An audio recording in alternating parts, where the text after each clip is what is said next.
श्री कृष्णा, राधे राधे। आज हम सुनेंगे कार्तिक मास महात्म्य के 5वें अध्याय की कथा। राजा पृथु बोले, हे नारद जी, आपने कार्तिक मास में स्नान का फल कहा। अब इस मास में विधि से स्नान करने की विधि, नियम और उद्यापन की विधि भी मुझे बताओ। तब देवऋषि नारद बोले, हे राजन, आप तो भगवान विष्णु के अंश से उत्पन्न हुए हैं, अतः यह बात तो आपको ज्ञात ही है। फिर भी आपने पूछा है, इसीलिए मैं आपको संपूर्ण विधान बताता हूँ। आशीवन मास में शुक्ल पक्ष की एकादशी से कार्तिक के व्रत करने चाहिए। ब्रह्म मुहूर्त में उठकर जल का पात्र लेकर गांव से बाहर पूर्व या उत्तर की दिशा में जाएं। उसके बाद जो मनुष्य मुख शुद्धि नहीं करता, उसे किसी भी मंत्र का फल प्राप्त नहीं होता। अतः दांतों को और जीभ को पूर्ण रूप से शुद्ध करना चाहिए। इस मंत्र को उच्चारण करते हुए दातुन तोड़ने चाहिए। हे वनस्पति, आप मुझे आयु, कीर्ति, तेज, प्रज्ञा, पशु, संपत्ति, महाज्ञान, बुद्धि और विद्या प्रदान करो। इस तरह कहकर वृक्ष से 12 अंगुल की दातुन ले। दूध वाले वृक्ष से दातुन नहीं लेनी चाहिए। इसी तरह कांटेदार वृक्ष और जले हुए वृक्ष से भी दातुन नहीं लेनी चाहिए। जिससे उत्तम गंध आती हो, जिसकी टहनी कोमल हो, ऐसे वृक्ष से ही दंत धावन ग्रहण करना चाहिए। प्रतिपदा, अमावस्या, नवमी, षष्ठी, रविवार को चंद्र ग्रहण में और सूर्य ग्रहण में दातुन नहीं करनी चाहिए। भली भांति स्नान करने के बाद फूल माला, चंदन और पान आदि पूजा की सामग्री लेकर प्रसन्न चित्त होकर और भक्ति पूर्वक शिवालय में जाकर सभी देव देवताओं की अर्घ्य, आचमन और सभी वस्तुओं से पृथक पृथक पूजा और प्रार्थना करनी चाहिए। सबको प्रणाम करना चाहिए। फिर भक्तों के स्वर में स्वर मिलाकर श्री हरि का कीर्तन करना चाहिए। मंदिर में जो गायक भगवान श्री हरि का कीर्तन करने आए हों, उनका माला, चंदन, तांबुल आदि से पूजन करना चाहिए। क्योंकि देवालयों में भगवान विष्णु को अपनी तपस्या, योग और दान के द्वारा प्रसन्न किया जाता था, परंतु कलयुग में भगवत गुणगान को ही भगवान श्री हरि को प्रसन्न करने का एकमात्र साधन माना गया है। नारद जी राजा पृथु से कहते हैं कि हे राजन, एक बार मैंने भगवान से पूछा कि हे प्रभु, आप सबसे अधिक कहाँ निवास करते हो? तब इसका उत्तर देते हुए भगवान ने कहा कि हे नारद जी, मैं वैकुंठ में या योगियों के हृदय में ही निवास नहीं करता, परंतु जहाँ मेरे भक्त मेरा कीर्तन करते हैं, मैं वहां अवश्य ही निवास करता हूँ। जो मनुष्य चंदन माला से मेरे भक्तों का पूजन करते हैं, उनसे मेरी ऐसी ही प्रीति होती है जैसे कि मेरे पूजन से भी नहीं हो सकती। नारद जी कहते हैं कि शिरीष, धतूरा, गिरजा, चमेली, केसर, कंदार और कटहल के फूलों से भगवान विष्णु की पूजा नहीं करनी चाहिए। कंद, गिरीश, जूही, मालती और केवड़ा के पुष्पों से भगवान शंकर की पूजा नहीं करनी चाहिए। जिन देवताओं की पूजा में जो फूल निर्दिष्ट है, केवल उन्हीं से उनका पूजन करना चाहिए। पूजन करने के बाद भगवान से क्षमा प्रार्थना करनी चाहिए कि हे सुरेश्वर, हे देव, ना मैं मंत्र जानता हूँ, ना मैं क्रिया जानता हूँ, और मैं भक्ति से भी हीन हूँ। पर मैंने जो भी आपकी पूजा की है, जो भी भक्तिहीन क्रियाहीन पूजा की है, आपकी कृपा से वह पूर्ण हो और आप उसे स्वीकार करें। ऐसी प्रार्थना करने के बाद साष्टांग प्रणाम करके भगवत कीर्तन करें, श्री हरि की कथा सुने और प्रसाद ग्रहण करें। जो मनुष्य इस विधि से कार्तिक का व्रत करते हैं, अनुष्ठान करते हैं, वह जगत के सभी सुखों को भोगते हुए अंत में मुक्ति को प्राप्त करते हैं। यहाँ पर कार्तिक महात्म्य के 5वें अध्याय की कथा समाप्त होती है। 6ठे अध्याय की कथा हम कल सुनेंगे। अब सुनते हैं करवा चौथ के दिन सुनी जाने वाली अमर सुहाग की कहानी। 2 भाई बहन थे, दोनों में आपस में बहुत प्रेम था। बहन ने नियम बना रखा था कि जब तक भाई का चेहरा नहीं देख लेती थी, खाना भी नहीं खाती थी।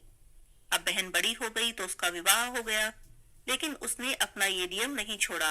रोज सुबह उठती, अपने घर का सारा काम करती और फिर भाई का मुख देखने के लिए उसके घर जाती। जिस रास्ते से बहन जाती, वो रास्ता बड़ा ही पथरीला और कंटीला था।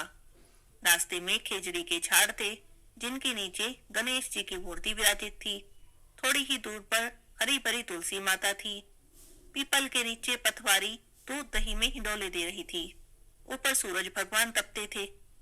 वो भाई का मुख देखने जाती तो रास्ते में रुककर गणेश जी की पूजा करती, पथवारी में दूध दही सींचती, खेजड़ी की पूजा करती और तुलसी माता की परिक्रमा करती। फिर प्रार्थना करती कि हे गणेश जी महाराज, मेरे को अमर सुहाग और अमर पीहर देना।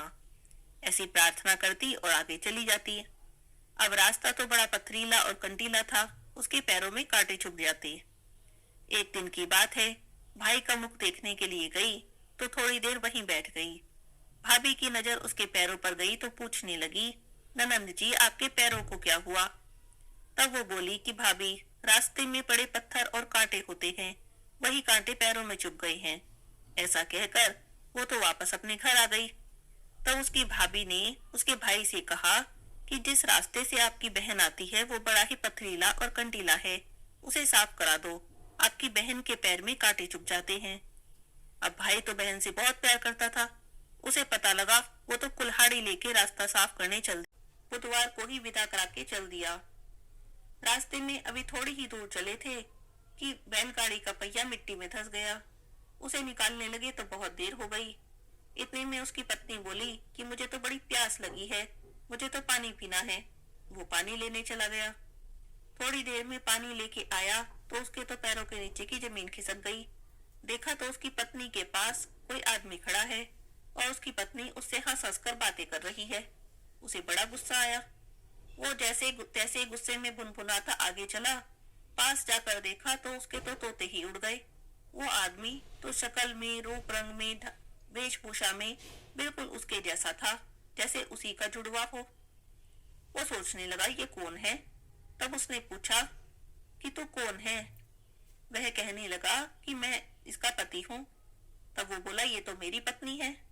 ऐसा कहकर दोनों आपस में झगड़ने लगे। पत्नी कभी पहले आदमी की तरफ देखे, कभी दूसरे आदमी की तरफ देखे, क्योंकि दोनों बिल्कुल एक जैसे लग रहे हैं, एक जैसे कपड़े पहने, एक जैसी शक्ल, एक जैसी वेशभूषा, कोई भी अंतर नहीं। बड़ी बहस छिड़ गई। पंचायत बुलाई गई। वहां सारी बातें सुनकर पंच बोले, बहू से बोले कि तुम्हारा पति कौन है? तब उस पत्नी ने बड़े कंफ्यूजन में, बड़े दुविधा में पड़ते हुए बुध का हाथ पकड़ लिया और कहने लगी कि यही मेरा पति है। तब उसका जो असली पति था वो जोर जोर से रोने लगा कि नहीं, ये मेरी पत्नी है। ससुराल पास में ही थी, किसी ने जाकर ससुराल वालों को भी खबर कर दी, वे भी आ गए। अब उसकी सास रोने लगी, मैंने तो कहा था बुधवार को विदा कराकर मत ले जाओ, लेकिन ये नहीं माना। अब उसका पति रोने लगा। पंचों ने करवा मंगा लिया और कहने लगे कि जो कोई भी मच्छर बन के करवे के मुंह से निकल जाएगा उसकी पत्नी रहेगी। अब बुध मच्छर बना और करवे में घुस गया। पंचों ने करवा बंद करवा दिया। सारे नगर में ढिंडोरा पिटवा दिया कि बुधवार को बहन के भाई, सासरे जमाई कोई भी मत जावे। जैसे बुधवार ने उसे नाटक दिखाया, किसी को भी न दिखावे। कहते सुनते हुंकारा भरते को। तुलसी माता की आरती। तुलसी महारानी नमो नमो, तुलसी महारानी नमो नमो, हरि की पटरानी नमो नमो, तुलसी महारानी नमो नमो। धन तुलसी पूर्ण तप कीनो, शालिग्राम बनी पटरानी नमो नमो, तुलसी महारानी नमो नमो।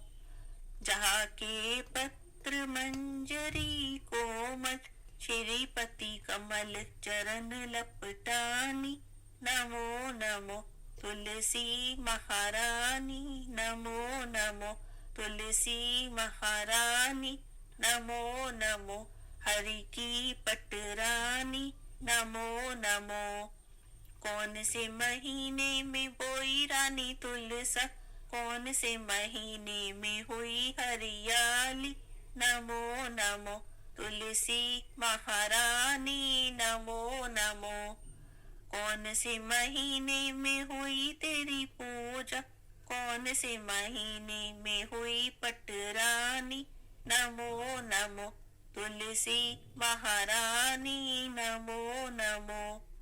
आषाढ़ मास में बोई रानी तुलसा, सावन मास में हुई हरियाली नमो नमो तुलसी महारानी, नमो नमो। कार्तिक मास में हुई तेरी पूजा, मंगसिर मास में हुई पटरानी, नमो नमो तुलसी महारानी, नमो नमो। धूप दीप नैवेद्य आरती, पुष्पन की वर्षा बरसानी, नमो नमो तुलसी महारानी, नमो नमो। 56 भोग 36 व्यंजन, बिन तुलसी हरि एक न मानी, नमो नमो तुलसी महारानी, नमो नमो। जो कोई तुलसा जी को सवेरे गाए, श्री कृष्ण के दर्शन पाए, नमो नमो तुलसी महारानी, नमो नमो। जो कोई तुलसी जी को दोपहर को गाए, खीर खांड के भोग लगाए, नमो नमो तुलसी महारानी, नमो नमो। जो कोई तुलसी माँ को शाम को गाए, श्री कृष्ण जी की आरती उतारे, नमो नमो तुलसी महारानी, नमो नमो। जो कोई तुलसी जी को रात में गाए, श्री कृष्ण जी के चरण दबाए, नमो नमो तुलसी महारानी, नमो नमो। सभी सखी मैया तेरो यश गावे, भक्ति दान दीजो महारानी, नमो नमो तुलसी महारानी, नमो नमो। हरि की पटरानी, नमो नमो तुलसी महारानी, नमो नमो। बोलिए तुलसी माता की जय हो, विष्णु हो, लक्ष्मी माता की जय हो।